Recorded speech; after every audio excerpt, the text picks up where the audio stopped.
दोस्त Indian army 2023 के लिए तैयारी कर रहे हैं उनके लिए बहुत ही महत्वपूर्ण जीके जीएस जो कि प्रैक्टिस सेशन चल रहा है। आज आपके सभी के जीएस के क्वेश्चन है, तो आप लोग जुड़ जाएगा। सेशन को लाइक शेयर करिएगा और अभी तक हमारे चैनल सब्सक्राइब नहीं है प्लीज़ सब्सक्राइब करिए। क्वेश्चन नंबर 1 आपके स्क्रीन पे आप लोग इसका आंसर करेंगे कि निम्न में से कौन सा धनावेशित नहीं है। आपको बताना है कौन सा धनावेशित नहीं है। अल्फा कण, प्रोटॉन, हीलियम नाभिक या फिर इलेक्ट्रॉन या फिर इलेक्ट्रॉन। तो दोस्तों करेक्ट आंसर यहाँ पे क्या बनेगा, इलेक्ट्रॉन, जो कि क्या है आपका धनावेशित कण नहीं है।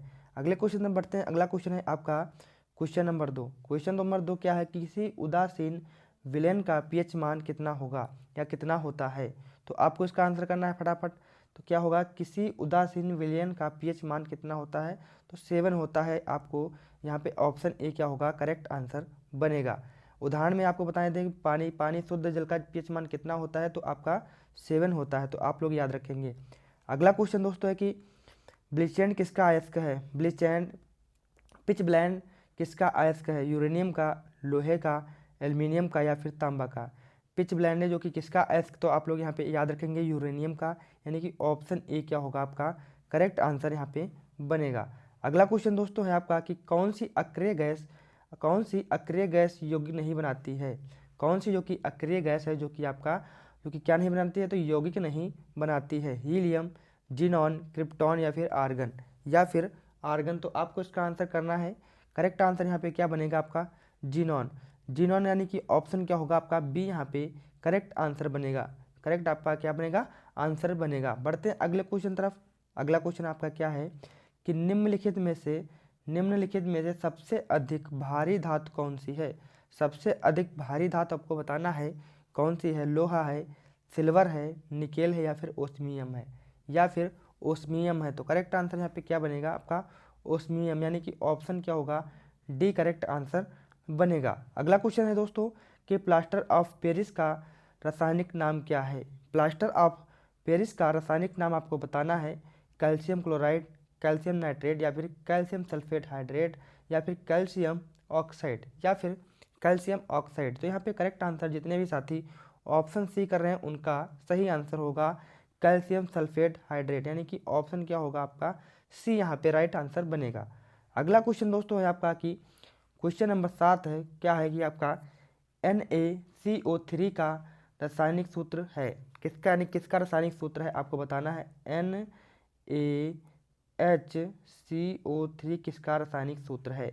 धावन सोडा का, बेकिंग सोडा का, सिरका का या फिर बोरोक्स का या फिर बोरोक्स का। आपको इसका आंसर करना है। यहाँ पे राइट आंसर क्या होगा आपका बेकिंग सोडा, जो कि जिसे हम खाने वाला सोडा भी कहते हैं, यानी कि ऑप्शन यहाँ पे आपका बी राइट आंसर बनेगा। अगला क्वेश्चन दोस्तों है आपका क्वेश्चन नंबर 8 कि चींटी के डंक में कौन सा अम्ल पाया जाता है। चींटी के डंक में कौन सा अम्ल पाया जाता है। फॉर्मिक अम्ल, एसिटिक अम्ल, सेट्रिक अम्ल या फिर आपका लैक्टिक अम्ल। तो लैक्टिक अम्ल करेक्ट आंसर दोस्तों क्या बनेगा आपका, जो कि चींटी के डंक में जो कि आपका फार्मिक अम्ल यानी कि फार्मिक एसिड पाया जाता है, यानी ऑप्शन ए क्या होगा करेक्ट आंसर बनेगा। अगला क्वेश्चन दोस्तों है आपका कि मैग्नीशियम की परमाणु संख्या कितनी है। मैग्नीशियम की परमाणु संख्या कितनी है। 14, 12, 11 या फिर 10 या फिर 10। तो करेक्ट आंसर क्या बनेगा आपका कि मैग्नीशियम की परमाणु संख्या जो कि आपकी 12 है। 12 की परमाणु संख्या है जो कि आपका इसका रासायनिक चिन्ह क्या है, तो Mg आप लोग याद रखेंगे। Mg आप लोग याद रखेंगे। अगला क्वेश्चन है दोस्तों क्वेश्चन नंबर 10। क्वेश्चन है कि आपका कि विज्ञान की वह शाखा जिसके अंतर्गत फलों का अध्ययन किया जाता है। फलों का अध्ययन किया जाता है। सिस्मोलॉजी, एंड्रोलॉजी, पोमोलॉजी या फिर एगेस्ट्रोलॉजी। तो यहाँ पे करेक्ट आंसर क्या बनेगा आपका कि आपका पोमोलॉजी, यानी कि ऑप्शन क्या होगा सी आपका राइट आंसर बनेगा। अगला क्वेश्चन है दोस्तों आपका कि पवन की गति मापने के लिए कौन सा उपकरण जो कि किस उपकरण का प्रयोग किया जाता है। पवन की गति मापने का वाला उपकरण कौन सा है। अल्टीमीटर, एनीमोमीटर, क्रोनोमीटर या फिर फैदोमीटर। तो जितने भी साथी आपके यहाँ पे ऑप्शन बी कर रहे हैं उनका राइट आंसर बनेगा एनीमोमीटर, जो कि क्या होता है आपका पवन की गति मापने का यंत्र है। अगला क्वेश्चन है आपका कि गुरुत्वाकर्षण नियम की परिभाषा किसने दी थी। वेरी सिंपल सा क्वेश्चन है, आप लोग इसका आंसर कर सकते हैं कि गुरुत्वाकर्षण नियम की परिभाषा किसने दी थी। न्यूटन ने, आर्किमिडीज ने, गैलीलियो ने या फिर फैराडे ने या फिर फैराडे ने। तो राइट आंसर क्या बनेगा आपका कि न्यूटन ने जो कि क्या दिया था, गुरुत्वाकर्षण नियम का जो कि क्या दिया था, प्रतिपादन किया था या परिभाषा यानी कि दी थी। किसने? तो आपके न्यूटन ने। ऑप्शन ए करेक्ट आंसर बनेगा। अगला क्वेश्चन है दोस्तों आपका कि पानी से निकलने पर सेविंग जो कि सेविंग ब्रश यानी बस हो गया, यहाँ पे ब्रश होगा, क्या होगा, सेविंग ब्रश जो कि आपका केवल आपस में इसके बाल चिपक जाते हैं, इसका कारण क्या है? यानी कि यहाँ पे क्वेश्चन क्या दिया गया है कि पानी से निकलने पर जो कि सेविंग ब्रश होता है उसके बाल आपस में चिपक जाते हैं, इसका क्या कारण है? श्यानता, घर्षण, प्रतिष्ठा या फिर आपका पृष्ठ तनाव। तो यहाँ पे आप लोग सही कर लेंगे कि पानी से निकालने पर जो कि सेविंग ब्रश जो होता है वो जो कि आपस में उसके बाल चिपक जाते हैं, इसका कारण क्या है? तो पृष्ठ तनाव के कारण, जो कि क्या होता है आपका पृष्ठ तनाव के कारण क्या होगा, आपका बाल आपस में चिपक जाते हैं। तो आप लोग याद रखेंगे, यानी कि ऑप्शन क्या होगा, डी करेक्ट आंसर बनेगा। अगला क्वेश्चन है दोस्तों आपका कि ऊष्मा सूर्य से पृथ्वी की ओर किस प्रकार यात्रा करती है? ऊष्मा जो कि यहाँ पे क्या है, सूर्य से पृथ्वी की ओर किस प्रकार यात्रा करती है? चालन, संवहन, विकिरण या फिर नियमन, या फिर आपका नियमन। तो राइट आंसर क्या बनेगा आपका विकिरण, यानी कि ऑप्शन क्या होगा, सी राइट आंसर बनेगा। ऊष्मा सूर्य से पृथ्वी की ओर जो कि किसी का विकिरण की जो कि आपकी यात्रा करते हैं। तो अगले क्वेश्चन पर बढ़ते हैं आपका। आप लोग को बताना चाहेंगे, अगर आपको यह पीडीएफ चाहिए तो आप लोग हमारे टेलीग्राम लिंक से जुड़ सकते हैं, आपके डिस्क्रिप्शन में दिया हुआ है, तो आप लोग वहां जाकर ज्वाइन कर लीजिएगा, आपको वहीं से पीडीएफ प्राप्त हो जाएगी। अगला क्वेश्चन आपका क्या है कि आपका कि धूप के चश्मे में किस कांच का प्रयोग किया जाता है? धूप के चश्मे में किस कांच का प्रयोग किया जाता है? पायरेक्स का, फ्लेंट का, क्रुक्स का या फिर आपका इनमें से कोई नहीं, या फिर इनमें से कोई नहीं। तो आप लोग याद रखेंगे क्रुक्स कांच का जो कि प्रयोग किया जाता है, यानी कि ऑप्शन क्या होगा, सी करेक्ट आंसर बनेगा। अगला क्वेश्चन दोस्तों है आपका, क्वेश्चन है क्या जो कि अनुप्रस्थ तरंगे जो कि किस में से नहीं गुजरती हैं? अनुसार हो गया, लेकिन क्या होगा, अनुप्रस्थ तरंगे जो कि क्या है, किस में से नहीं गुजर सकती हैं? निर्वात से, ठोस से, द्रव से या फिर गैस से, या फिर गैस से। तो आप लोग यहाँ पे याद रखेंगे आपका, तो करेक्ट आंसर क्या बनेगा, निर्वात, यानी कि ऑप्शन क्या होगा आपका correct answer, option A correct answer होगा, वैक्यूम। अगला क्वेश्चन है आपका, क्वेश्चन है कि मिनी माता रोग किसके द्वारा पानी के प्रदूषण से फैलता है? यानी किसके द्वारा पानी के प्रदूषण से फैलता है? लेड, लोहा, अल्कोहल या फिर पारा, या फिर पारा। तो आप लोग याद रखेंगे, यानी कि पारा, मरकरी। आप लोग याद रखेंगे ऑप्शन डी क्या होगा, राइट आंसर बनेगा। अगला क्वेश्चन दोस्तों है आपका कि ट्रेकोमा नामक बीमारी किस अंग को प्रभावित करती है? किस अंग को प्रभावित करती है? आंखें, कान, नाक या फिर त्वचा, या फिर त्वचा। तो जितने भी दोस्त यहाँ पे आंख कर रहे हैं उनका सभी का राइट आंसर बनेगा। आपका क्या होगा राइट आंसर, आंख। ऑप्शन ए क्या होगा, राइट आंसर बनेगा। अगला क्वेश्चन दोस्तों है कि थायराइड ग्रंथि कहाँ स्थित है? थायराइड ग्रंथि कहाँ स्थित है? कहाँ स्थित है? आप लोग याद रखेंगे इसका, ऑप्शन ए है यकृत, बी अग्नाशय, सी गला, डी आपका स्किन। ये आपका क्या होगा, स्किन। तो राइट आंसर क्या बनेगा, थायराइड ग्रंथि जो कि आपके कहाँ पे स्थित है? तो आपके गले में, यानी कि ऑप्शन क्या होगा, सी करेक्ट आंसर बनेगा। अगला क्वेश्चन दोस्तों है आपका क्वेश्चन नंबर जो कि 20 कि पदार्थ का परमाणु सिद्धांत किसने प्रतिपादित किया था? पदार्थ का जो कि परमाणु सिद्धांत किसने प्रतिपादित किया था? अवोगाड्रो ने, डाल्टन ने, जो कि न्यूटन ने, या फिर पास्कल ने। तो राइट आंसर क्या बनेगा, डाल्टन। ऑप्शन बी क्या होगा, करेक्ट आंसर बनेगा। अगला क्वेश्चन है आपका कि बीसीजी टीके का आविष्कार किसने किया था? बीसीजी टीके का आविष्कार किसने किया था?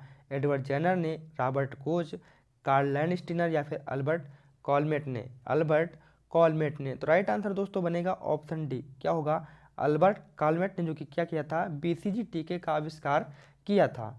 अगला क्वेश्चन दोस्तों है कि रेबीज से कौन सा अंग प्रभावित होता है? रेबीज से कौन सा अंग प्रभावित होता है? दोस्तों रेबीज होता किससे है? तो कुत्ते के काटने से होता, आप सभी को पता होगा। तो क्या होगा आपका ऑप्शन ए तंत्रिका तंत्र, बी त्वचा, सी छोटी या डी आपका आंख। तो यहाँ पे सभी को पता होगा कि आपका रेबीज से कौन सा अंग प्रभावित होता है? तो तंत्रिका तंत्र प्रभावित होता है, यानी कि ऑप्शन क्या होगा, ए करेक्ट आंसर बनेगा। अगला क्वेश्चन दोस्तों है कि बायोटीन किस विटामिन का रासायनिक नाम है? बायोटीन किस विटामिन का रासायनिक नाम है vitamin B5, vitamin B3, vitamin B7 या फिर विटामिन B12। तो आप करेक्ट आंसर क्या होगा यहाँ पे आप लोग याद रखेंगे कि बायोटीन का जो कि रासायनिक नाम है विटामिन B7। विटामिन B7 जो कि किसका रासायनिक नाम है, बायोटीन का रासायनिक नाम है। अगला क्वेश्चन है आपका कि सोल्डर यानी टांका किन धातुओं का मिश्रण है। टांका किस धातुओं का मिश्रण है, तांबा निकेल का, तांबा जिंक, तांबा टीन या फिर टीन सीसा। टीन सीसा। तो राइट आंसर दोस्तों क्या बनेगा आपका, ऑप्शन डी। ऑप्शन डी क्या होगा, टीन। टीन और सीसा का जो कि क्या होता है आपका मिश्रण होता है, आप लोग याद रखेंगे टीन और सीसा का मिश्रण होता है, ऑप्शन डी करेक्ट आंसर बनेगा। अगला क्वेश्चन दोस्तों है आपका कि भारी जल का रासायनिक सूत्र क्या है। भारी जल का रासायनिक सूत्र क्या है, आज की क्लास में इससे सिंपल क्वेश्चन कोई हो ही नहीं सकता है, तो आप लोग याद रखेंगे option A H2O, option B है H2O2, ऑप्शन सी है D2O या फिर आपका ऑप्शन डी है HNO3। तो सभी को पता होगा D2O जो कि आपका क्या है भारी जल का रासायनिक सूत्र होता है, यानी कि ऑप्शन क्या होगा, सी करेक्ट आंसर बनेगा। अगला दोस्तों क्वेश्चन है क्यूपराइट किसका अयस्क है। क्यूपराइट किसका अयस्क है, एल्यूमिनियम का, पोटेशियम का, मैग्नीशियम का या फिर तांबे का, या फिर तांबे का। तो राइट आंसर बनेगा क्यूपराइट जो कि किसका अयस्क है, तो तांबे का आप लोग याद रखेंगे। तांबा आपका करेक्ट आंसर यहाँ पे बनेगा, ऑप्शन डी।